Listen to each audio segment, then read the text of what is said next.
Era la noche del 10 de enero de 2023. El Beverly Hilton resplandecía bajo los flashes de los fotógrafos como siempre lo hace en la noche de los globos de oro, con ese brillo artificial que hace que todo parezca perfecto desde afuera. Lisa Marie Presley caminó por la alfombra roja con un vestido negro. Estaba más delgada que nunca, sus pómulos marcados, sus ojos con esa expresión que los que la conocían ya habían visto antes, la de alguien que lleva un peso que la ropa no puede ocultar. Cuando el periodista Billy Bush la detuvo para una entrevista, Lisa Marie buscó instintivamente el brazo de Jerry Chilling, el viejo amigo de su padre Elvis. «Voy a agarrarte del brazo», le dijo, con esa franqueza sin filtros que la había acompañado toda la vida. Y se aferró a él. Su discurso era más lento de lo habitual. Sus pasos, frágiles. Habló del actor Austin Butler, del biopic sobre su padre, de lo orgullosa que estaba. Dijo que Elvis lo habría estado también. Nadie en esa alfombra roja sabía que era la última vez que Lisa Marie Presley aparecería en público. 2 días después, el 12 de enero de 2023, los paramédicos respondieron a una llamada de emergencia en la cuadra 5000 de Normandy Drive, en Agoura Hills, California.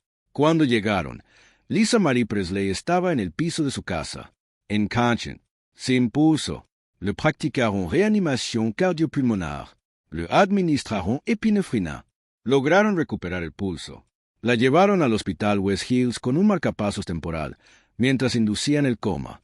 Priscilla Presley, su madre de 77 años, llegó corriendo al hospital.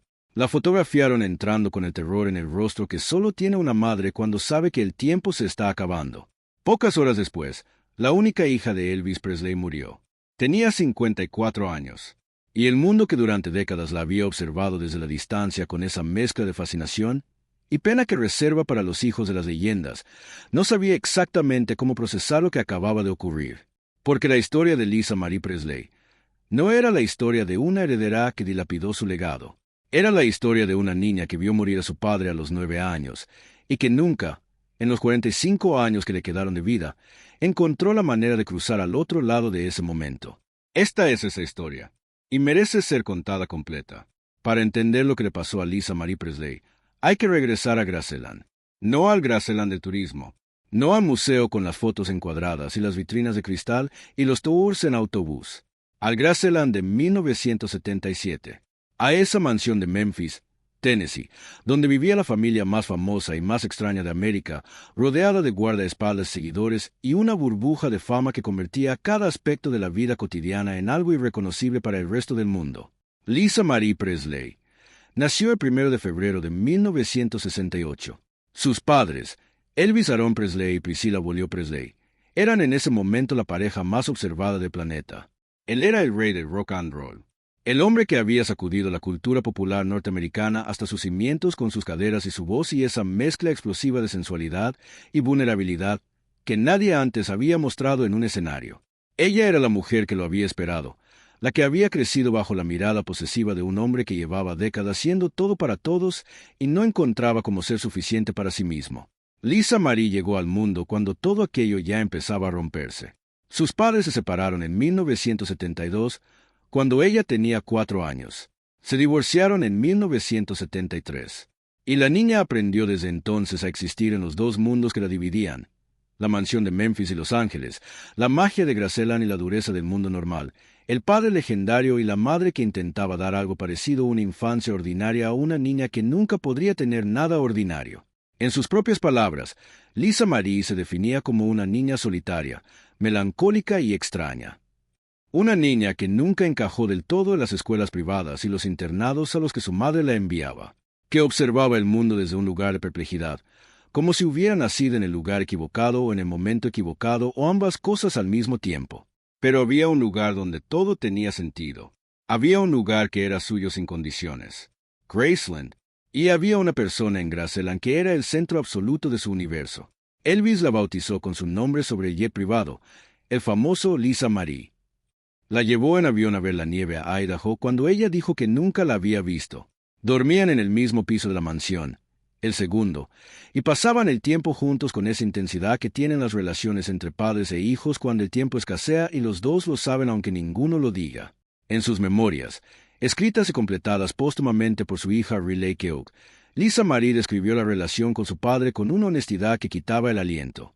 Sabía que algo trágico estaba por venir. Escribió.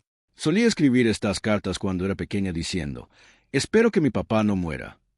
Una niña de 9 años escribiendo cartas en las que rogaba que su padre no muriera. A veces lo encontraba inconsciente. A veces lo veía hinchado, inestable sobre sus propios pies, consumido por las pastillas y por el peso de ser Elvis Presley, en un mundo que no le daba ningún espacio para ser simplemente un hombre. Una niña de 9 años que ya sabía lo que significaba la dependencia a los medicamentos antes de tener palabras para nombrarlo, que cargaba en su cuerpo pequeño el presentimiento de una tragedia que no podía detener. El 16 de agosto de 1977, ese presentimiento se cumplió. Lisa Marie estaba en Graceland. Esa tarde le había dado a su padre el beso de buenas noches como cualquier otra noche. Y la siguiente vez que lo vio, estaba tendido boca abajo en el baño de su habitación, en el segundo piso de la mansión, inmóvil. Tenía 42 años. Un paro cardíaco provocado por años de abuso de medicamentos y por el colapso de un cuerpo que había sido forzado a rendir más de lo que cualquier cuerpo puede soportar. Tuvieron que sujetar a Lisa Marie mientras sacaban el cuerpo de su padre por las escaleras de Graceland. Tenía 9 años. Y ya nunca sería la misma. Si estás conociendo esta historia por primera vez, o si creías conocerla pero no sabías estos detalles, dale like al video ahora. Cada like le dice al algoritmo que esta historia importa, que merece llegar a más personas. Lo que ocurre con un niño que pierde a un padre de esa manera, de forma súbita y brutal y absolutamente definitiva, es algo que los psicólogos han estudiado durante décadas sin poder explicarlo del todo. El trauma no es lineal. No se procesa en orden cronológico. Se instala en el cuerpo y en la mente como un huésped permanente que no avisa cuándo va a aparecer ni de qué forma va a hacerlo. Para Lisa Marie, ese trauma tomó muchas formas distintas a lo largo de los años. Algunas visibles, otras tan profundas que ni ella misma podía nombrarlas con precisión. Se fue a vivir a Beverly Hills con su madre, y allí, en las escuelas privadas del mundo de los ricos y los famosos, comenzó a acercarse a las drogas durante sus años de instituto, no como un capricho adolescente, como una forma de entorpecer el dolor de algo que ningún adolescente debería tener que sentir. A los 12 años, su madre Priscilla tomó una decisión que moldearía el resto de la vida de Lisa Marie de maneras que durante décadas serían difíciles de cuantificar. La introdujo en la cienciología, una organización que prometía respuestas, orden, propósito, que ofrecía una estructura a una niña que había perdido el centro de su mundo. Lisa Marie permanecería vinculada a la cienciología durante décadas, una relación que sus propias memorias apenas rozaron, como si hubiera dolores que incluso en la escritura más íntima resultan imposibles de tocar directamente. Y mientras navegaba ese mundo, la fama de su apellido la seguía a todas partes como una sombra que no podía quitarse sin quitarse también a sí misma. A los 20 años, en 1988, Lisa Marie Presley se casó por primera vez. El elegido fue Danny Keough, un músico de Chicago que tenía algo que muy pocos hombres de su entorno tenían: la capacidad de quedarse, de estar presente, de construir algo cotidiano y real en medio de una vida que tenía muy poco de cotidiano y muy poco de real. Con Danny tuvo 2 hijos. Riley Keough, nacida en 1989, que años después se convertiría en una actriz reconocida y en la persona que completaría las memorias de su madre tras su muerte. Y Benjamin Keough, nacido en 1992, quien heredó el parecido físico de su abuelo Elvis con una fidelidad que hacía que la gente se detuviera en la calle. Durante esos años de matrimonio joven, Lisa Marie construyó algo parecido a una vida. 2 hijos, un hogar, la posibilidad de ser una persona, no solo el apellido de una persona. Pero entonces llegó 1994, y con él, uno de los episodios más improbables y más fascinantes de la historia del entretenimiento del siglo XX. Michael Jackson. La boda fue en la República Dominicana, en mayo de 1994. Discreta, casi secreta, ante la incredulidad general del mundo que cuando se enteró tardó días en convencerse de que era real. Michael Jackson, el rey del pop, el hombre que había redefinido la música, el baile y el concepto mismo de la megaestrella en las últimas 2 décadas. Y Lisa Marie Presley, la hija del rey del rock, la heredera de la leyenda más grande del siglo. 2 hijos de reyes, 2 personas criadas en la cima de algo que ningún humano normal puede comprender. 2 individuos que desde la infancia habían sido observados, fotografiados, analizados, adorados y destruidos en proporciones iguales. Lisa Marie era honesta sobre lo que la había traído de Michael. Tenía algo muy embriagador. Confesó años después. No sé si alguna vez me he sentido tan embriagada por algo. No me atrae la mediocridad o la normalidad. Y en esa confesión estaba todo. La atracción de lo extraordinario hacia lo extraordinario. La sensación de que alguien por primera vez podía entender lo que significaba existir en esa dimensión.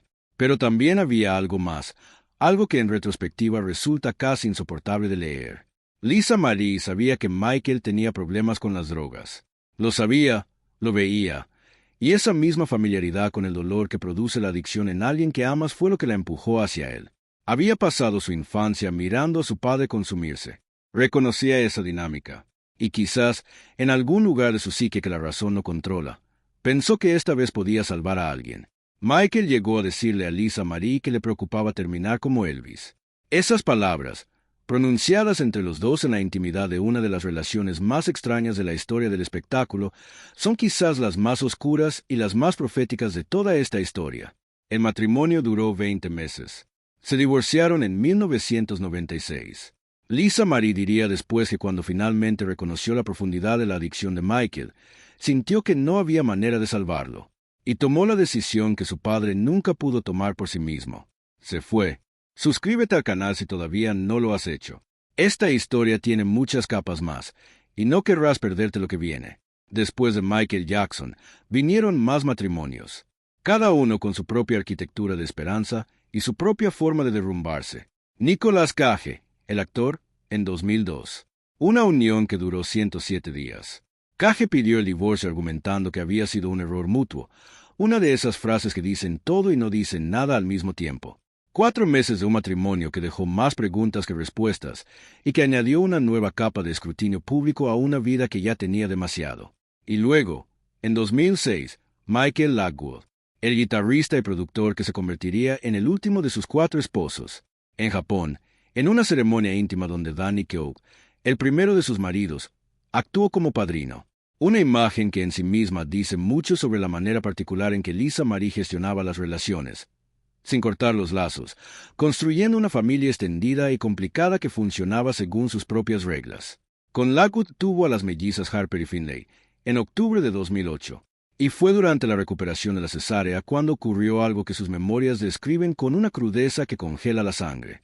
Le recetaron opioides para el dolor posoperatorio. Y a los 40 años, con toda su historia personal de exposición al daño que los medicamentos pueden causar, con la imagen de su padre consumiéndose en Graceland grabada para siempre en algún rincón de su memoria, Lisa Marie Presley desarrolló una adicción.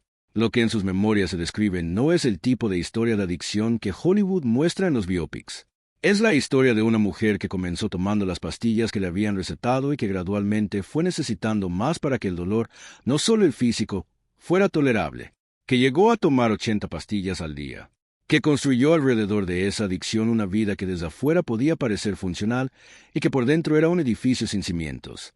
Su hija Riley lo escribió en el libro póstumo con una precisión dolorosa. Algo en su corazón nunca había dejado Graceland. No se había desarrollado emocionalmente desde que murió su padre.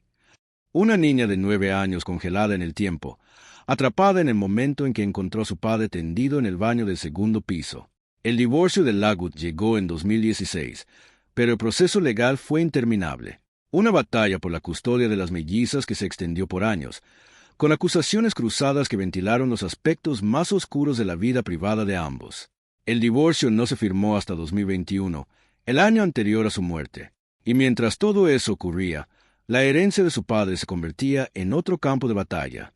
Lisa Marie Presley heredó de Elvis Presley el control de su patrimonio, una herencia que en su momento se valoró en algo cercano a $100 millones, incluyendo los derechos de su imagen y el legendario Graceland, una fortuna que debía asegurar el futuro de varias generaciones. Pero algo salió terriblemente mal. En 2005, Lisa Marie vendió el 85% de sus participaciones en la empresa que gestionaba los bienes de su padre. Según su propia declaración posterior, el dinero obtenido fue reinvertido de manera arriesgada por su entonces gerente comercial Barry Siegel. Inversiones que se convirtieron en pérdidas. Pérdidas que se convirtieron en deudas.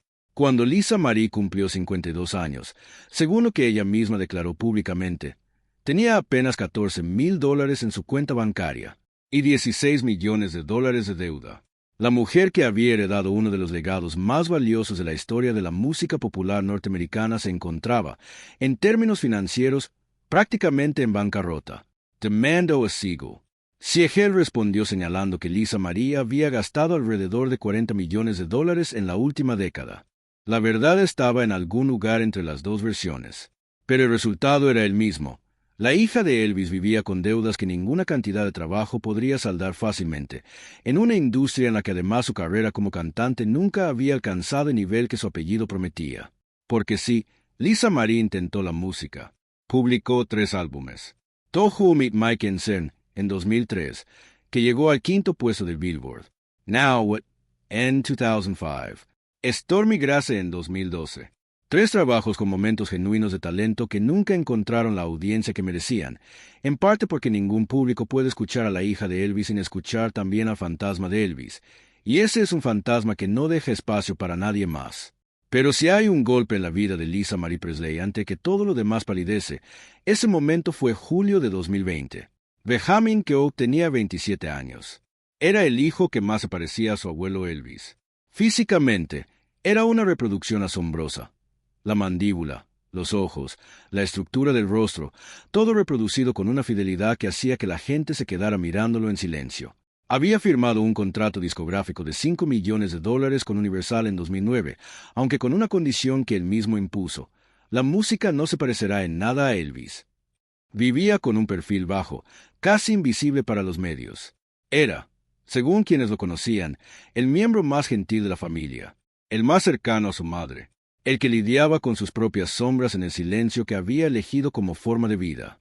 El 12 de julio de 2020, en su casa de Calabasas, California, después de una discusión con su novia y habiendo consumido alcohol y drogas, Benjamin Keough se quitó la vida.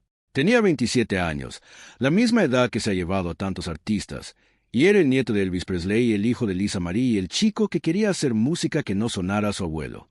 Lo que Lisa Marie hizo en los meses que siguieron es uno de los aspectos más íntimos y más perturbadores de toda su historia, y lo reveló ella misma en sus memorias póstumas con una honestidad que no parece calculada, sino simplemente inevitable, como si ya no hubiera razón para guardar nada. Mantuvo el cuerpo de Benjamin en su casa durante 2 meses. 2 meses. Porque no podía enterrarlo. Porque el rito de colocar a su hijo bajo la tierra significaba una finalidad que no era capaz de procesar. Que Benjamin se había ido era un hecho que su mente reconocía y que su corazón rechazaba con toda la fuerza que le quedaba. Y mientras debatía entre enterrarlo en Hawái o en Graceland junto a su abuelo, los meses pasaban. Finalmente, Benjamin fue enterrado en Graceland, en el jardín de la meditación donde también descansa Elvis Presley. Y Lisa Marie nunca se recuperó. Lo dijo ella misma, con una claridad que dejaba poco espacio a la interpretación. He estado viviendo en una realidad horrible que no me suelta desde la muerte de mi hijo. Escribió que cada día era una elección activa de seguir adelante, que tenía que elegir vivir cada mañana, explícitamente, como si vivir fuera una decisión que pudiera revertirse en cualquier momento. Es una elección real seguir adelante, una que tengo que hacer cada día y que es constantemente desafiante, escribió en un ensayo para la revista People en agosto de 2022. Pero sigo adelante por mis hijas. Sus gemelas, Harper y Finlay, las 2 razones que le quedaban para seguir eligiendo. ¿Cuánto pesa esta historia hasta aquí? ¿Cuántas capas de dolor puede acumular una sola vida? Déjanos en los comentarios lo que estás sintiendo mientras escuchas esto. Necesitamos saber que estas historias llegan. Los meses finales de la vida de Lisa Marie Presley estuvieron marcados por algo que su hija Riley describió en el libro con unas palabras que no se olvidan fácilmente. Había pensado erróneamente que era tan fuerte de mente que nada podría realmente frenarle. Pero, por supuesto, sí podía. La cirugía bariátrica, un bypass gástrico, había ocurrido años antes. Las adherencias que se desarrollaron como consecuencia de esa intervención, esas bandas de tejido cicatricial que con el tiempo pueden bloquear el intestino delgado, eran el reloj silencioso que nadie sabía que estaba corriendo. Y los opioides que le recetaron para los dolores que sentía, en el contexto de una mujer con un historial documentado de sobremedicación, creaban un panorama que los médicos que la trataban conocían y que nadie podía resolver definitivamente. En los Globos de Oro del 10 de enero, 2 días antes de su muerte, Lisa Marie estaba de pie en esa alfombra roja, delgada hasta un punto que alarmaba, aferrada al brazo de un amigo de su padre muerto. Habló de Elvis con orgullo. Dijo que lo habría estado también. Quizás lo pensó de verdad. O quizás esas fueron las palabras que una hija lleva 45 años ensayando para cualquier ocasión en que alguien le pregunte por el hombre a que vio morir a los 9 años, y que se llevó consigo la parte de ella que nunca volvió a ser completamente entera. 2 días después, la encontraron en el suelo de su casa. Los paramédicos llegaron a las 10:37 de la mañana. Recuperaron el pulso. La llevaron al hospital. Priscilla Presley llegó corriendo. Horas después, el 12 de enero de 2023, Lisa Marie Presley murió. El informe forense tardó 6 meses en emitirse. La autopsia inicial no fue concluyente. Los estudios adicionales revelaron finalmente lo que el médico forense adjunto Juan M. Carrillo determinó como causa oficial de muerte: secuelas de una obstrucción del intestino delgado, provocada por adherencias desarrolladas después de la cirugía bariátrica. Muerte natural, sin evidencia de crimen ni lesión. En su sangre había niveles terapéuticos de oxicodona. Había también buprenorfina, que se usa para tratar la adicción a otros opiáceos, y quetiapina, que se usa para la depresión. Los niveles no eran letales. No contribuyeron a la muerte, pero pintaban el cuadro de una mujer que hasta el final había estado gestionando un dolor de múltiples capas con las herramientas que tenía disponibles. Después de su muerte, los conflictos que la habían perseguido en vida encontraron nuevas formas de manifestarse. Priscilla Presley impugnó el testamento de su hija.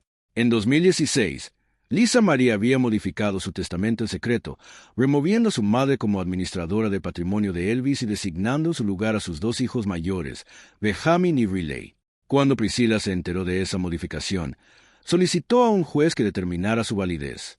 La imagen de una madre de 77 años peleando legalmente con la hija de su hija muerta por el control de la herencia de su esposo muerto hace 46 años es una de esas imágenes que la realidad produce a veces y que ningún guionista se atrevería a inventar. El conflicto se resolvió eventualmente. Priscilla y Riley encontraron la manera de coexistir alrededor de Graceland. Pero la herida quedó. Y Benjamin, el hijo que Lisa Marie había designado como uno de los gestores de su patrimonio, ya no estaba para ocupar ese lugar. Las gemelas, Harper y Finlay, quedaron bajo la custodia compartida de su padre Michael Lockwood. Las mismas niñas por cuya existencia Lisa Marie había escrito que elegía vivir cada mañana. Las que ahora tendrían que construir su propia relación con el apellido más pesado de la historia del rock, sin tener a su madre para ayudarlas a cargarlo. En enero de 2023, Lisa Marie Presley fue enterrada en Graceland, en el Jardín de la Meditación, junto a su hijo Benjamin y junto a su padre Elvis y junto a los Presley que vinieron antes que ellos. Era el lugar donde había crecido, el lugar donde había dado el último beso de buenas noches a su padre antes de que el mundo cambiara para siempre. El lugar que nunca había dejado del todo, aunque hubiera vivido en California y en Japón y en todas las ciudades del mundo donde la había llevado una vida que parecía diseñada para alejarse de Memphis sin conseguirlo nunca. Su hija Riley completó las memorias que Lisa Marie había dejado inconclusas al morir. El libro, publicado bajo el título From Here to the Great Unknown, salió al mundo en 2024, como si Lisa Marie hubiera necesitado a su hija para terminar de contarse a sí misma. Como si la historia de su vida fuera demasiado grande para que una sola persona la sostuviera. Hay una pregunta que esta historia deja suspendida en el aire y que no tiene respuesta satisfactoria. ¿Qué le pasó a Lisa Marie Presley? La respuesta técnica la da el informe forense: una obstrucción del intestino delgado derivada de las adherencias de una cirugía bariátrica. Muerte natural, sin crimen. Pero la respuesta real, la que se construye a partir de todo lo que conocemos de su vida, es más larga y más oscura y más difícil de pronunciar en voz alta. Le pasó que nació siendo la hija del hombre más famoso del mundo. Le pasó que a los 9 años vio morir a ese hombre y no recibió el espacio ni el tiempo para procesar ese trauma de manera que no dejara heridas permanentes. Le pasó que el apellido que heredó fue al mismo tiempo su mayor privilegio y su carga más imposible de soltar. Le pasó que amó a personas que se consumían como velas encendidas por los dos extremos, y que en esa dinámica reconoció algo familiar que la empujó hacia ellas en lugar de alejarla. Le pasó que las drogas, que había visto destruir a su padre, llegaron a su propio cuerpo por una puerta que nadie habría anticipado. Le pasó que perdió a su hijo, que el 12 de julio de 2020 el mundo se partió en dos y que durante los 2 años y medio que siguieron eligió vivir de manera consciente y deliberada cada mañana, por sus hijas gemelas, con un esfuerzo que ningún globo de oro ni ninguna alfombra roja podía hacer visible. Y que un día, sin avisar, su cuerpo decidió que ya era suficiente. La familia Presley es Estadísticamente, una de las más devastadas por la muerte prematura en la historia del entretenimiento. El hermano gemelo de Elvis, Jesse Garon, nació sin vida. Elvis murió a los 42 años. Lisa Marie murió a los 54. Benjamin murió a los 27. Riley Keough, que completó el libro de su madre y que sigue construyendo una carrera propia con una dignidad que desafía cualquier expectativa, ha dicho que no cree en ninguna maldición, que las pérdidas de su familia no son tan distintas de las que muchas personas viven en privado, solo que las de los Presley ocurren bajo los reflectores del mundo entero. Tiene razón. Y al mismo tiempo, hay algo en esa acumulación de tragedias que exige ser nombrado como lo que es: una familia que llevó sobre sus hombros el peso de una fama que ningún ser humano está equipado para cargar, y que pagó ese peso de maneras que todavía resuenan. Lisa Marie Presley está enterrada en Graceland junto a su hijo y junto a su padre. La niña que escribía cartas rogando que su papá no muriera terminó descansando a su lado. Y en algún lugar de ese jardín de Memphis, bajo el mismo cielo que vio nacer y vivir y morir a las personas más famosas y más frágiles del siglo XX, hay una paz que quizás, después de 54 años de elegir vivir con todo lo que eso implicó, Lisa Marie Presley finalmente encontró. O eso es lo que uno elige creer. Porque la alternativa, la de una mujer que murió con demasiadas cosas sin resolver, con demasiados dolores sin sanar y con demasiados años de tener que ser la hija de alguien en lugar de simplemente ser ella, es demasiado pesada para cargarla sin que algo se quiebre. Si llegaste hasta aquí, gracias. Profundamente. Esta historia no es fácil. No tiene villanos claros ni moralejas limpias. Tienes solo una mujer complicada que vivió una vida complicada en condiciones que ninguno de nosotros podemos imaginar del todo. Si este video te movió algo por dentro, dale like. No porque lo necesitemos, sino porque es la forma en que le dices al mundo que estas historias importan, que las personas detrás de los apellidos importan. Deja en los comentarios lo que sientes después de conocer la historia completa de Lisa Marie. ¿Qué sabías antes? ¿Qué descubriste hoy? ¿Qué crees que el mundo no entendió sobre ella mientras estuvo viva? Y suscríbete si todavía no lo has hecho, porque seguiremos contando las historias que merecen ser contadas con el tiempo y el cuidado que se merecen. Lisa Marie Presley nació siendo la princesa de un reino que nadie eligió, y pasó el resto de su vida intentando encontrar quién era cuando se quitaba esa corona. La respuesta, si ese llegó a encontrarla, solo la sabe ella.